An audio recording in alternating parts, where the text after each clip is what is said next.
Assalamualaikum warahmatullahi wabarakatuh. Selamat Selamat pagi. Ohayou gozaimasu. Good morning. Pelik betul ya. Macam mana kita panggil good morning? Kita kena aura pagi. Aura pagi kita kena ada sentiasa. Jadi salam sejahtera, salam bahagia, salam satu Muharram. Jadi alhamdulillah tuan-tuan dan perempuan yang ada di sekarang di wall, jom sama-sama kita bersama dengan Abang Haja. Jadi di pagi, di petang yang ni kita sama-sama ambil keberkatan untuk sambut kita sambut awal Muharram. So apa kita punya hijrah daripada tahun ini? Apakah hijrah kita? Daripada apa yang kita kena perlu hijrah? Jom kita sama-sama minum dulu.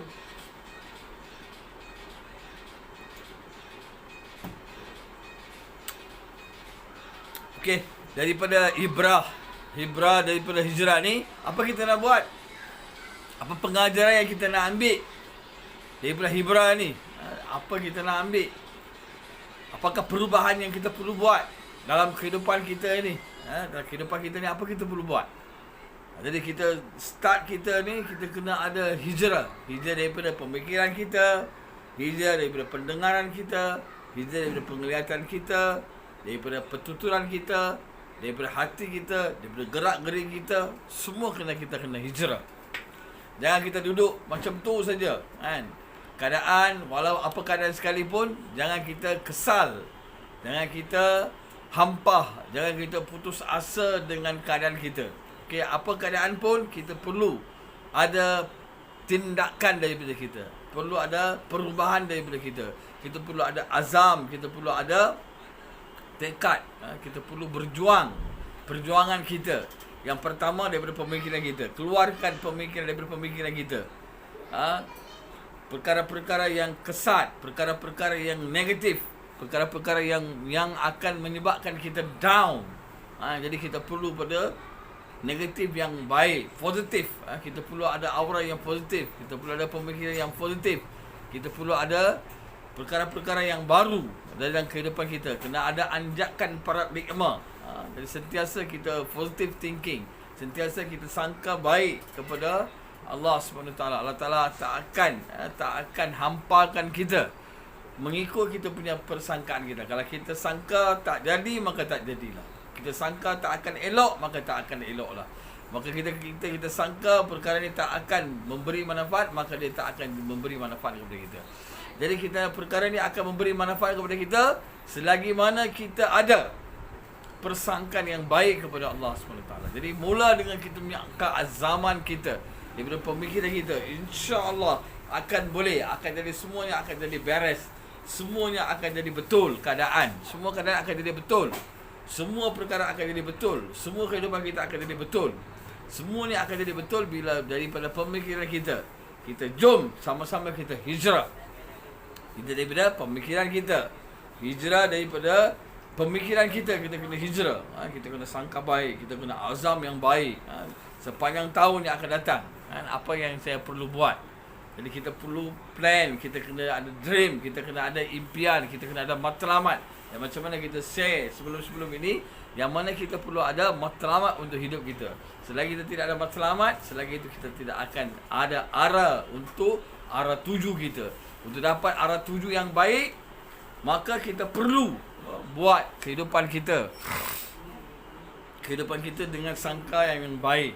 Kita perlu azam yang baik, kita niat yang baik, kita doa-doa yang baik, doa-doa yang baik, maka semua kehidupan kita akan jadi mula. Dia semua ni bergantung dengan kita punya niat kita. Niat kita, apa yang kita niat, itulah kita akan jadi. Kalau hijrah kita nak hijrah, kita nak hijrah daripada perjuangan kita, daripada hamba, daripada kuli, daripada kita kesempitan hidup, daripada kesakitan hidup, daripada kita punya kesusahan-kesusahan, kita datang kepada kehidupan yang lebih baik. Jadi kita perlu ada perjuangan, kita perlu ada jihad. Kehidupan kita kena ada jihad. Itulah perlunya kita ada hijrah. Diharapkan semua peperangan-peperangan di waktu awal Muharram ini. Datang lahirnya Muharram, bila diharamkan. Ini bulan adalah bulan Allah. Jadi tuan-tuan dan puan-puan, ini sama-sama kita yang ada dalam sekarang ni. Di sekarang ni, terima kasih banyak-banyak. Dan kita cuma kita apa? Cuba kita tag kepada kawan-kawan kita supaya ramai orang dapat. Ramai dapat daripada kalangan kita dapat juga semangat, motivate ini. Sama-sama kita ada jazbah, sama-sama kita ada semangat. Sebab dalam kehidupan kita perlu ada semangat. Selagi kita tak ada semangat, kita tak akan ada apa-apa. Sebab tu kita perlu ada emosi. Kan? Kita perlu ada emosi yang baik. Setiap hari kita kena ada emosi yang baik. Daripada pagi-pagi lah kita mula. Emosi kita yang baik daripada sini. Dia akan mula daripada sini. Kita down semua, kita tak boleh lah. Lemah lah, sakit lah, susah lah, sempit lah, mundur lah, jatuh lah, lock lah, itulah, inilah, semua dia akan lock di sini. Jadi kita kena buka lock ini. Kita perlu azam yang baru, sangka-sangka yang baik. Kita datang, kita ambil kesempatan hijrah ni dengan bulan yang penuh keberkatan ini. Jadi kita ambil kesempatan ini, kita doa yang baik-baik, kita submit doa kita kepada Allah Subhanahu Wa Taala yang akan berubah semua keadaan. Yang berubah semua keadaan ini adalah Allah SWT. Yang beri segala-gala kebaikan kepada kita adalah Allah SWT. Yang berlaku semua keadaan ini, yang buruk ni, semua dia datang daripada Allah SWT. Allah Ta'ala boleh ubah dengan sekelip mata. Kun fayakun saja. Boleh ubah semua keadaan. Jadi kita kena ambil ibrar daripada hijrah Nabi SAW. Sebelum Nabi SAW hijrah, apa yang telah berlaku? Perjuangan Nabi, kesusahan Nabi, kepayahan Nabi, kerintangan Nabi, kesukaran Nabi, kesakitan Nabi. Nabi kena maki, hamun, berjuang habis-habisan, buat segala-gala kebaikan. Sehingga mereka ugut Nabi, bunuh Nabi. Betul-betul mereka telah buat usaha, macam-macam usaha telah buat.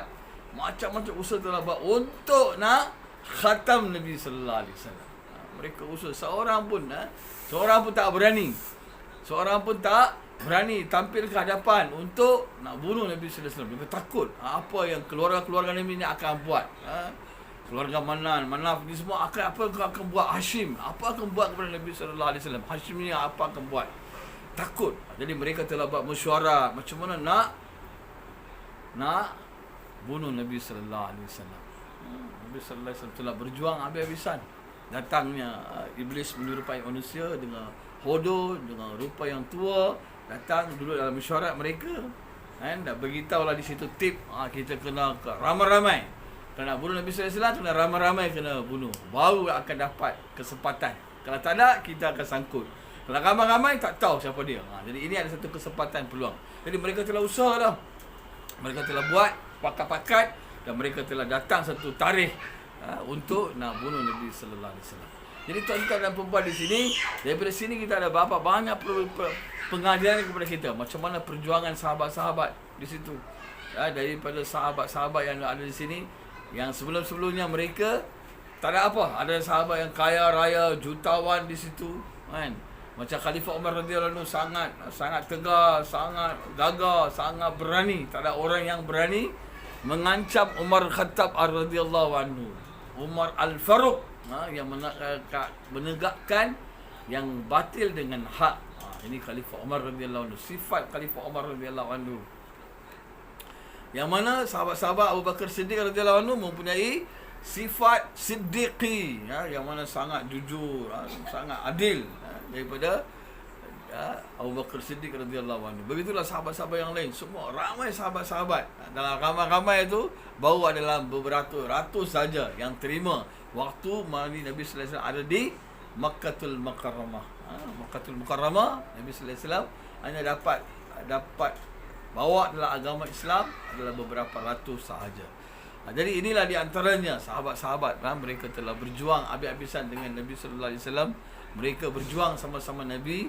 Mereka telah korban habis-habisan untuk mereka. Mereka semua sahabat cuba untuk keluarkan. Sebab apa? Dugaan, rintangan, kepayahan, ancaman demi ancaman, ujian demi ujian diberi kepada sahabat-sahabat ridwanullahi ajmain. Mereka sangat-sangat berkobar-kobar. Mereka telah berusaha beberapa kali untuk nak hijrah daripada Makkah kepada Madinah.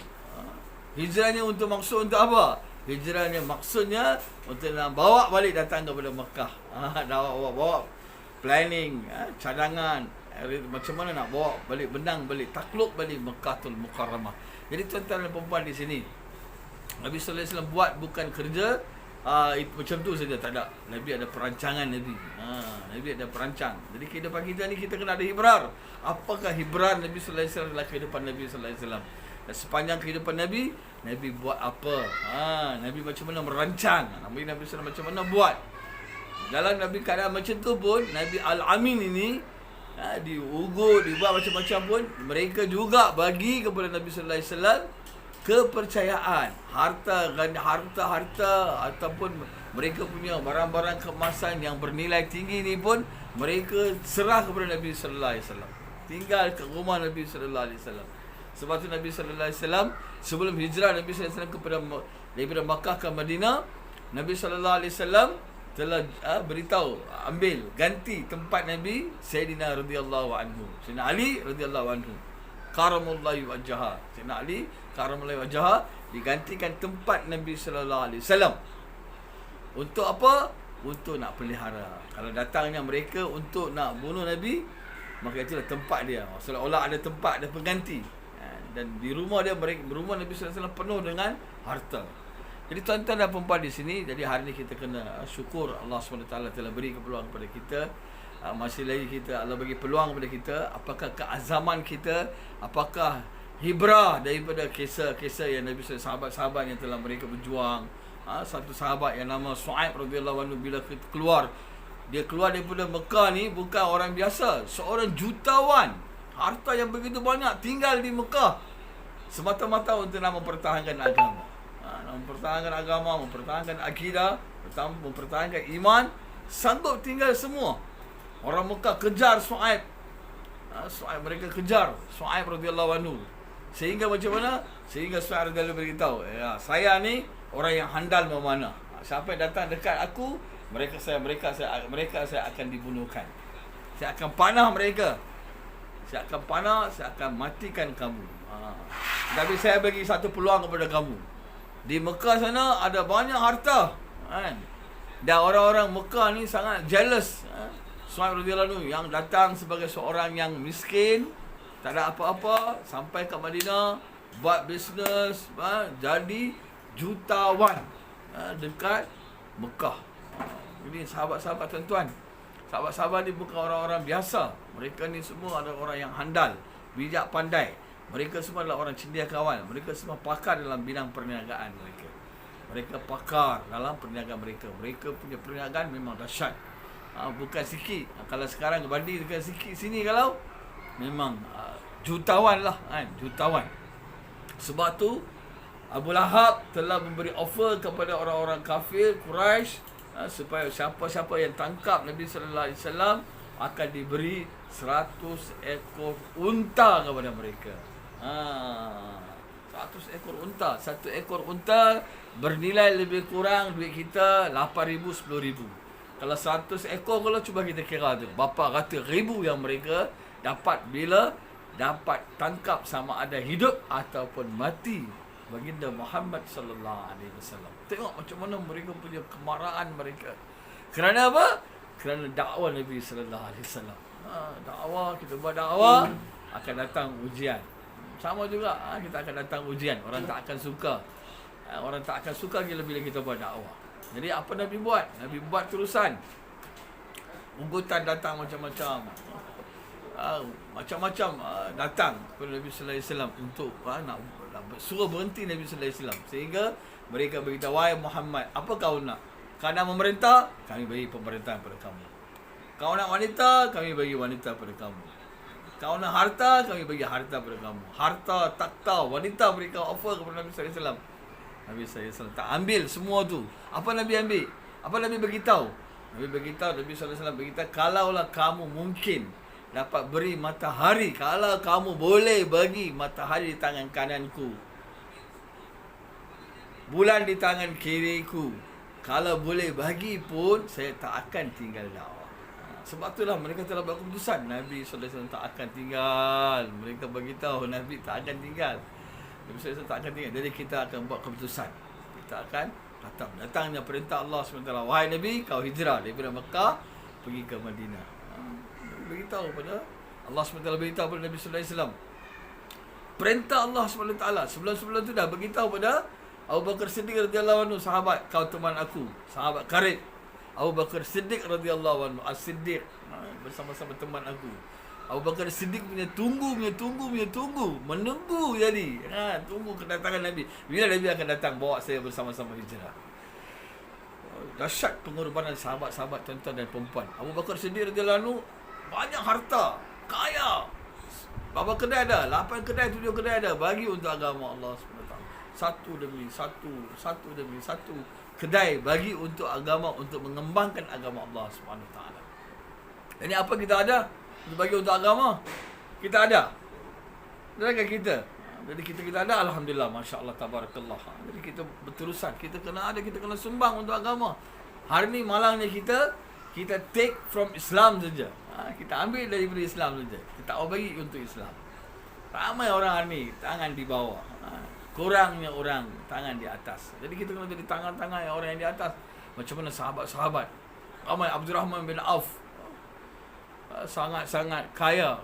Kita tahu kan kisah dia. Bila sampai di Madinah kita akan cerita kemudian lah.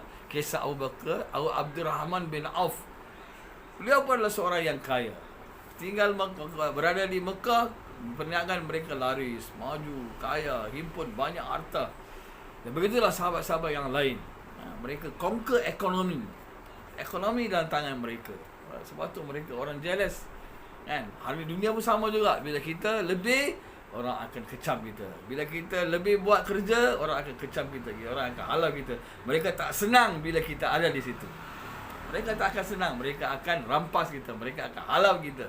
Ini akan berlaku kepada kita bila kita buat kerja dengan betul. Tapi ini Allah uji kita. Adakah kita buat kerja ni untuk Allah ataupun untuk dapat nama, ataupun untuk orang. Ini ujian-ujian yang akan datang kepada kita. Kalau kita buat semata-mata kerana Allah, kita kena mempertahankan, tekadkan kita punya niat, dan kita memperlipat kali gandakan kita punya usaha. Kita kena lipat kali gandakan usaha kita untuk meningkatkan usaha agama, usaha untuk majukan agama. Jadi ini peluang-peluang yang Allah bagi kepada kita, tuan-tuan dan perempuan di sini. Lalu kita ambil kesempatan. Kita ambil kesempatan ini, kita ambil. Jadi ibrar daripada hijrah ni, Nabi sallallahu alaihi wasallam telah hijrah. Kisah dia sangat panjang. Nabi telah hijrah. Waktu hijrah Nabi telah upus dan mereka hantar orang-orang pakar. Di padang pasir ni bukan sama macam di tempat kita ni. Kalau hutan mungkin ada tanda-tanda dia, ada pokok, ada tasik, ada macam-macam. Kita mungkin boleh ada cam kalau hutan. Pokok tu ke atau kita boleh buat tanda ke. Di padang pasir ni tak boleh ada tanda. Tak ada pokok. Kalau tengok ke depan sama, tengok ke belakang sama, tengok ke kiri sama, tengok ke kanan sama, semua sama. Tak ada apa-apa tanda yang kita boleh nampak. Untuk itulah mereka hantar orang yang pakar. Macam mana dapat kejar Nabi sallallahu alaihi wasallam, dapat tangkap Nabi sallallahu alaihi wasallam, dapat bawa sama ada hidup ataupun mati. Nabi sallallahu alaihi wasallam bijak, orang yang bijak. Nabi bukan takat Amin al-Amin saja. Nabi sallallahu alaihi wasallam al-Fatana. Fatana ada pada Nabi sallallahu alaihi wasallam. Nabi orang yang bijak.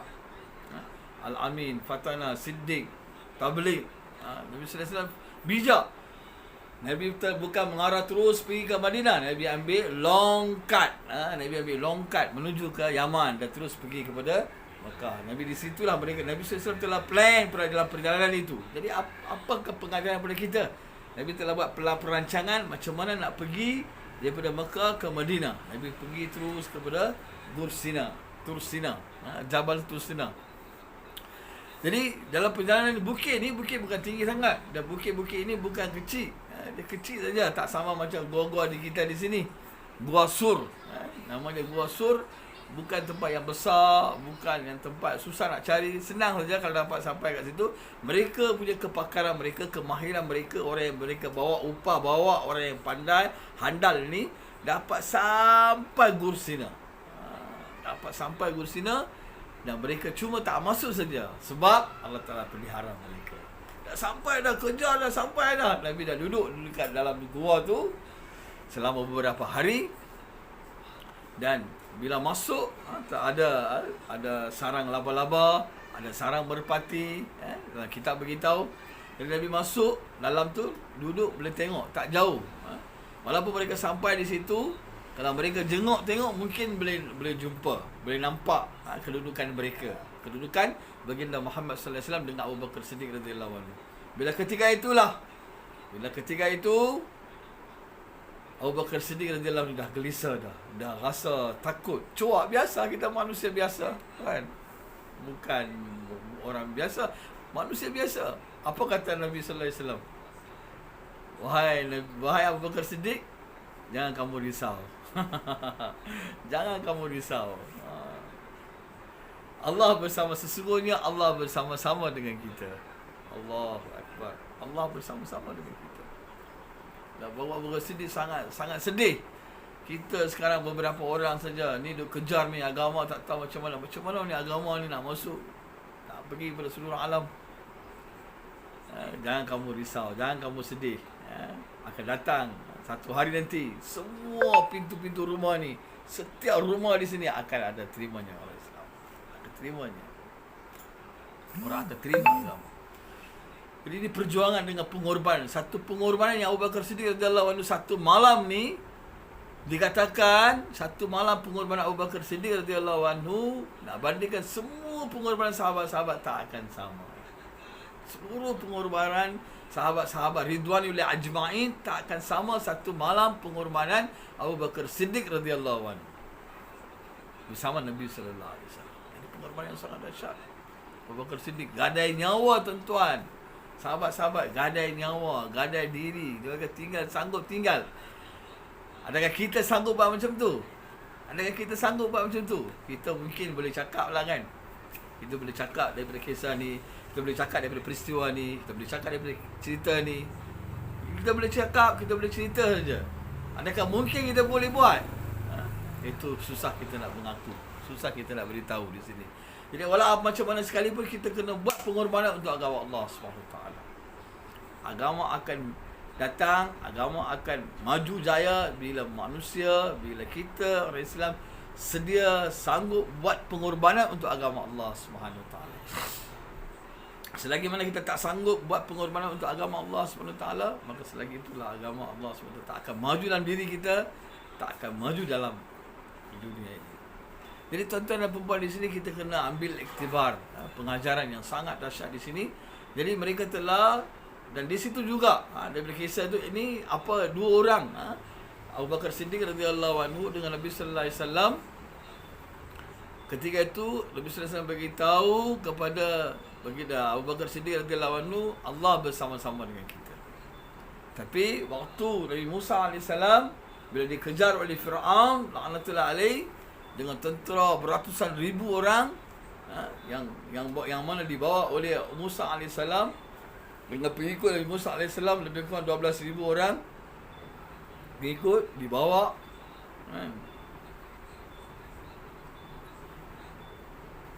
sampai dekat laut, laut punya ombak yang gulung. Di belakang dengan begitu ramai tentera Firaun. Waktu tu apa kata Musa AS? Allah bersama-sama dengan saya. Allah bersama-sama dengan saya, bukan Allah bersama-sama dengan kita punya kumpulan ataupun pengikut Musa AS. Itu beza dia, tuan-tuan dan perempuan di sini. Ada perbezaan. Nanti kita akan beritahu kenapa Musa AS beritahu macam tu. Dan Musa AS tak tahu apakah bantuan Allah SWT akan datang ketika itu. Nabi Musa pun tak tahu apa akan datang bantuan Allah SWT. Bukan Musa AS dah tahu dah, laut akan terbelah, akan buka 12 lorong untuk 12,000 orang mereka. Setiap lorong 1,000 orang. Mereka antara mereka boleh tengok. Dan di tengah-tengah laut, mereka telah selamatkan oleh kaum Musa AS dengan pengikut mereka, dan tentera Firaun akan ditenggelamkan di tengah-tengah laut. Musa AS tak tahu kisah ni. Tetapi yakin dengan Allah SWT. Inilah keimanan, keyakinan yang perlu ada pada kita hari ini. Keimanan dan keyakinan yang perlu ada pada kita. Kita kena yakin Allah akan bantu kita bila kita betul-betul berjuang untuk agama Allah SWT. Betul-betul kita bangun dengan i'tiqad, Allah akan selamatkan saya, Allah akan bersama-sama dengan saya. Bila betul-betul kita buat keimanan kita betul-betul, persangkaan kita. Kalau kita tak sangka, kita sangka tak baik, maka tak jadilah tak baik. Kalau kita sangka kita betul, telus, yakin, kita akan datang bantuan Allah SWT. perbezaan pengakuan Musa AS dengan pengakuan baginda Muhammad sallallahu alaihi wasallam. Beginilah berlakunya hijrah, beginilah berlakunya pengorbanan yang telah dilakukan oleh Nabi-Nabi Allah Subhanahu Wa Taala untuk agama Allah Subhanahu Wa Taala. Mereka telah hijrah pergi kepada Madinah. Jadi daripada kisah ni banyak pengajaran yang kita boleh dapat. Dan apa yang diberitahu oleh Su'aib radhiyallahu anhu, aku tinggalkan harta di Mekah. Kamu ambillah semua. Lepaskan saya. Padahal saya boleh, Su'aib radhiyallahu anhu boleh berjuang, boleh membunuhkan sebab handalnya memanah. Boleh bunuh. Pada masa yang sama juga beliau telah offer, aku bagi harta aku yang tinggal,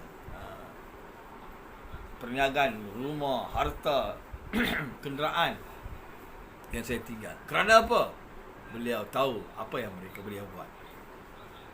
Tempat tak jadi masalah. Apa yang kita telah buat itu tak jadi masalah. Macam mana nak buat itu jadi masalah.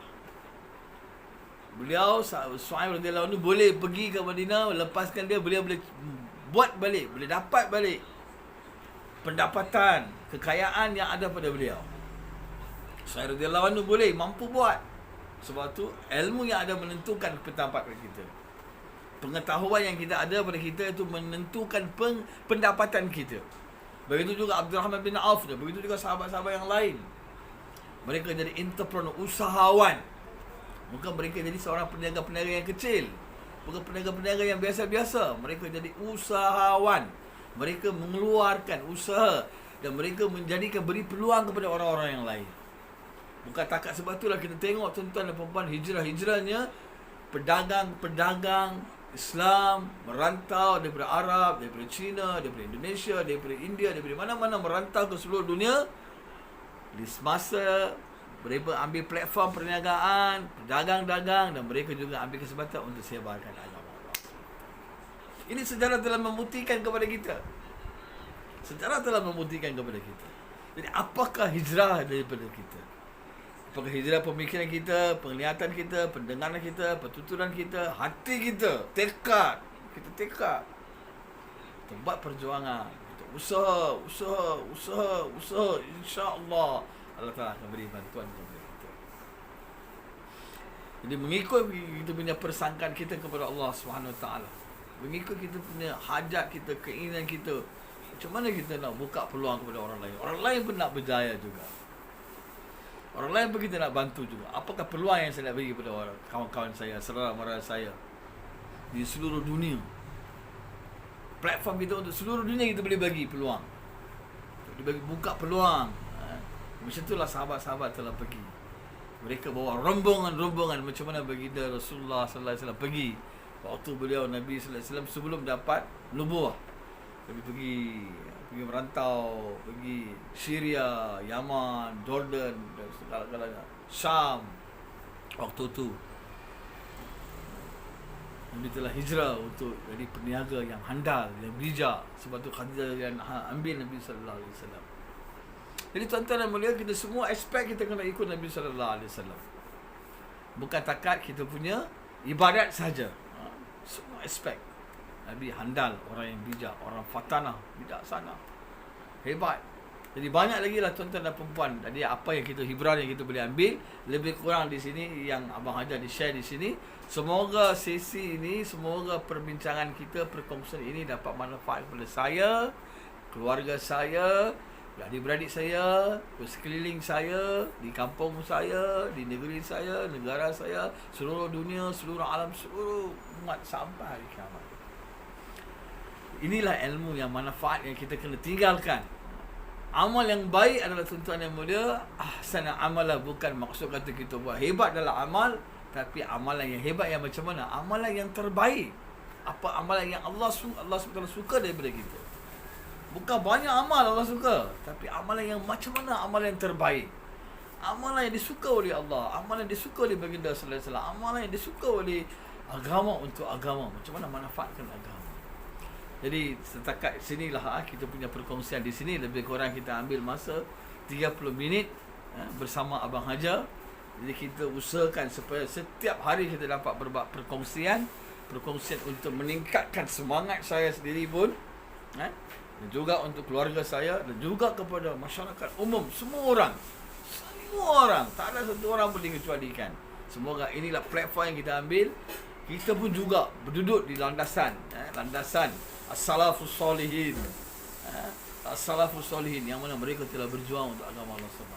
Bagaimana orang-orang dahulu, mereka telah ambil kesempatan perniagaan ini, mereka telah guna manfaatkan untuk agama Allah SWT.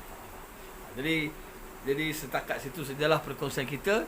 Jadi kepada kawan-kawan kita di sini, semoga kita punya perkongsian dapat manfaat kepada saya dan tuan-tuan. Dan juga kita jangan lupa kita share, like, komen di sini. Semoga kita punya perhubungan ini, perkongsian ini ada manfaat. Dan semoga dia dapat manfaat kepada kita. Kita dapat share, kita dapat ubah, kita dapat hijrah dari kehidupan kita sepanjang tahun kita buat. Kita punya matlamat kita, plan kita, dream kita. Semoga kita semua dapat berjaya dunia akhirat. Wallahu a'lam bissawab. InsyaAllah perkongsian ini akhir kalam saya. Wabillahi taufiq wal hidayah. Assalamualaikum warahmatullahi wabarakatuh.